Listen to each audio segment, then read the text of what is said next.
तो क्या आपको पता है कि एक एयरलाइंस का पायलट बनने के लिए आपको क्या क्या रिक्वायरमेंट्स हैं और पायलट बनने के बाद कितनी सैलरी मिलती है? नहीं पता? मैं आपको बताता हूँ। नमस्कार, मेरे YouTube चैनल वरु के पापा में आपका स्वागत है।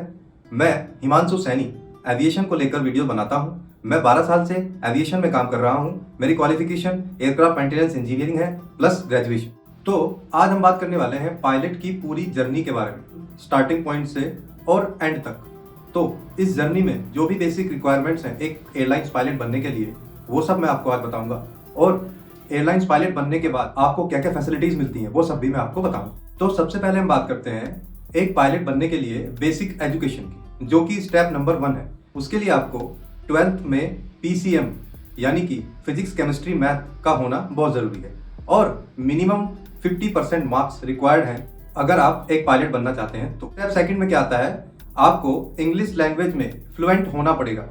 पूरे एविएशन इंडस्ट्री में एक कॉमन लैंग्वेज यूज की जाती है जो कि है इंग्लिश। तो आपको एक पायलट बनने के लिए, एविएशन में काम करने के लिए मिनिमम एक फ्लुएंट इंग्लिश बोलना और समझना बहुत जरूरी है। अब आते हैं स्टेप नंबर 3 पे। स्टेप नंबर 3 में आता है मेडिकल। आपको एक एयरलाइंस पायलट बनने के लिए मेडिकली फिट होना बहुत जरूरी है और एयरलाइंस का पायलट बनने के लिए आपको कुछ अलग तरीके के मेडिकल देने पड़ते हैं। सबसे पहले आता है क्लास 2 मेडिकल। क्लास 2 मेडिकल में क्या होता है, उसमें आपकी हर एक चीज को बहुत बारीकी से चेक किया जाता है और ये मेडिकल लेने के लिए कुछ ऑथोराइज्ड डॉक्टर्स होते हैं, चाहे वो प्राइवेट हो चाहे वो गवर्नमेंट हो, जिनको सिर्फ DGCA ही अलाउड करता है। DGCA कौन है? DGCA है directorate general of civil aviation. उसके बाद आता है क्लास 1 मेडिकल। क्लास 1 मेडिकल में भी आपका फुल बॉडी चेकअप होता है। ये क्लास 2 से भी ऊपर लेवल का एक मेडिकल होता है जो कि सिर्फ पायलट बनने के लिए ही किया जाता है और इस मेडिकल को ऑथराइज्ड डॉक्टर बाय DGCA और बाय एयरफोर्स और बाय गवर्नमेंट, इसके लिए आप DGCA की वेबसाइट पर जाकर मेडिकल के लिए अप्लाई कर सकते हैं। तो जो मैंने आपको 3 स्टेप बताए, ये सबसे बेसिक और मेन स्टेप है। अगर आप इन 3 स्टेप को फॉलो करके कंप्लीट कर लेते हो तो आप पायलट बन सकते हो। अब आते हैं स्टेप नंबर 4 पर। स्टेप 4 में क्या होता है कि आपको एक कंप्यूटर नंबर जनरेट करना पड़ता है, जो कि एविएशन में अगर आप पायलट की जॉब कर रहे हैं या फिर आप एयरक्राफ्ट मेंटेनेंस इंजीनियर की जॉब कर रहे हैं या फिर आप किसी भी DGCA का एग्जाम देने के लिए प्रिपरेशन कर रहे हैं, तो आपको एक कंप्यूटर नंबर जनरेट करना पड़ता है जिससे आप DGCA की वेबसाइट पर रजिस्टर हो जाते हैं और आपको एक कंप्यूटर नंबर दिया जाता है जो कि आप एक तरीके से एविएशन में अपनी ID के तौर पर यूज कर सकते हैं। उसके बाद आता है स्टेप नंबर 5। स्टेप नंबर 5 में क्या होता है, पुलिस वेरिफिकेशन कराना पड़ता है। अगर आपके पास पासपोर्ट है तो भी और अगर आपके पास पासपोर्ट नहीं है तो भी, आप पासपोर्ट तो आपको बनाना ही पड़ेगा, वो तो कंपलसरी है। उसके अलावा पुलिस वेरिफिकेशन भी जरूरी है, जो कि पहले 5 साल के लिए वैलिड होता था। अब BCAS bureau of civil aviation ने उसको 3 साल के लिए ही वैलिड कर दिया है, जो कि पुलिस कमिश्नर के द्वारा या SP के द्वारा बनाया जाता है। पुलिस वेरिफिकेशन कराने के लिए आपको एक फॉर्म भरना पड़ेगा जो कि आपके होम टाउन जाकर पुलिस के द्वारा वेरिफिकेशन किया जाएगा और उसको बनने में मिनिमम 15 से 20 दिन लगते हैं और जिसमें आपका क्रिमिनल रिकॉर्ड या फिर आपके ऊपर कोई केस तो नहीं चल रहा है, ये सब चेक किया जाता है। तो छठे स्टेप में आपका हो जाता है पुलिस वेरिफिकेशन। अब आती है 7वें स्टेप की बारी। 7वें स्टेप में क्या होता है, एग्जामिनेशन और फ्लाइंग आवर्स, जिसके बारे में हम डिटेल में बात करेंगे। ये सब कंप्लीट करने के बाद आपको प्रिपरेशन करनी पड़ती है ये आपके एग्जामिनेशन के लिए और फ्लाइंग के लिए। तो एग्जामिनेशन के लिए आप कोई प्राइवेट कोचिंग भी ज्वाइन कर सकते हैं जहां से आप अपने एग्जाम दे सकते हैं।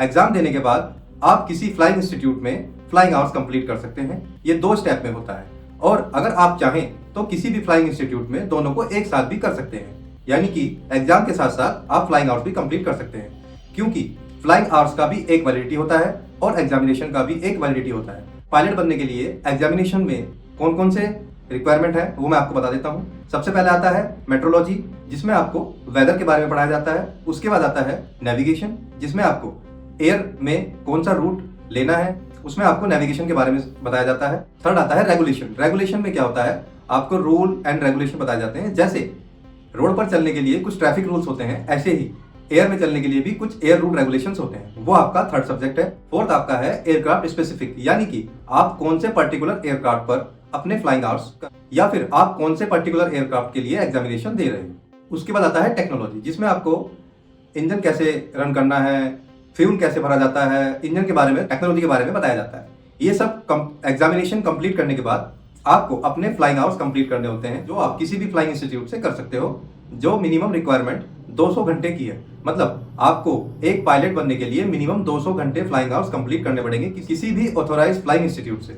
उसके बाद आपको एक आरटीआर का भी एग्जाम देना पड़ता है। आरटीआर का एग्जाम मिनिस्ट्री ऑफ टेलीकम्युनिकेशन के द्वारा लिया जाता है। इसमें डीजीसीए का कोई रोल नहीं होता, ये आपको अलग से आरटीआर क्लियर करना पड़ता है। इस एग्जाम को क्लियर करने के बाद आप इसका सर्टिफिकेट मिलता है, जिसके साथ आप अपने सारे एग्जामिनेशन और आरटीआर के सर्टिफिकेट को एक साथ मिलाकर डीजीसीए में सबमिट करते हैं। तब आपको एक सीपीएल लाइसेंस मिलता है डीजीसीए की तरफ। अब मैं आपको बताता हूं कि ये सब करने में आपको कितना खर्चा आता है। तो सबसे पहले हम बात करते हैं एग्जामिनेशन की। जब आप अपने बेसिक रिक्वायरमेंट्स पूरे करके, मेडिकल कंप्लीट करके और एग्जामिनेशन के लिए अप्लाई करते हो, तो आपके 5 से 6 एग्जाम टोटल होते हैं जो डीजीसीए के द्वारा लिए जाते हैं।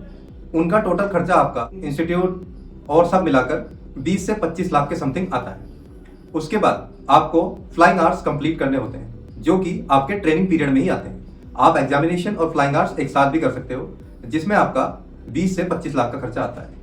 उसके बाद आपको टाइप रेटिंग कंप्लीट करनी पड़ती है। अगर आप अपने एग्जामिनेशन, अपने फ्लाइंग आवर्स कंप्लीट कर लेते हो, उसके बाद होती है टाइप रेटिंग, जो कि पर्टिकुलर एयरक्राफ्ट या पर्टिकुलर एयरलाइंस में जाकर ही आप कर सकते हो। उसमें भी आपको मिनिमम 20 से 25 लाख का खर्चा आता है। और ये सब कंप्लीट करने के बाद आपको एक सीपीएल लाइसेंस मिलता है, जिसे लेकर आप किसी भी पायलट वैकेंसी के लिए अप्लाई कर सकते हैं, ऑनलाइन या फिर ऑफलाइन। और इस सब को करने के बाद आपका total amount almost 60 lakh to 1 CR के समथिंग जाता है। मतलब आपको एक एयरलाइंस पायलट बनने के लिए मिनिमम 1 CR की जरूरत पड़ती है। मैं आपको ये कहना चाहूंगा कि अगर आप स्टेप 1-2 से स्टार्ट करते हैं, तो सबसे पहले अपना फाइनेंशियल बैकग्राउंड चेक करना बहुत जरूरी है। अगर आप पायलट बनने के लिए 1 करोड़ रुपए खर्च कर सकते हैं, तो ही स्टेप 1 से लेके स्टेप 7 और 8 तक आप आगे बढ़े। मैं आपको ये सलाह देना चाहूंगा। उसके बाद हम बात करते हैं आपको किसी भी एयरलाइंस में जॉब मिलने के बाद सैलरी कितनी मिलती है। एयरलाइंस ज्वाइन कर लेते हो, उसके बाद 6 मंथ तक ट्रेनी पायलट के तौर पर ही जॉब दी जाती है, जो कि मिनिमम सैलरी 2 लाख से 3 लाख के समथिंग आपकी होती है। 6 मंथ के बाद जैसे जैसे आपको एक्सपीरियंस होता जाता है और आपके फ्लाइंग आवर्स बढ़ते जाते हैं, आपको उसके हिसाब से सैलरी भी बढ़ जाती है। ट्रेनी पायलट से पायलट बनते हो तो आपकी मिनिमम सैलरी 4 लाख से 7 लाख के बीच में होती है, और ये एक्सपीरियंस के बेस पर बढ़ती चली जाती है। तो अगर आप पायलट बनना चाहते हैं, मिनिमम 1 करोड़ रुपए आपके अकाउंट में होने बहुत जरूरी है। दूसरा, जो मैंने आपको बेसिक रिक्वायरमेंट्स बताई वो होनी बहुत जरूरी है।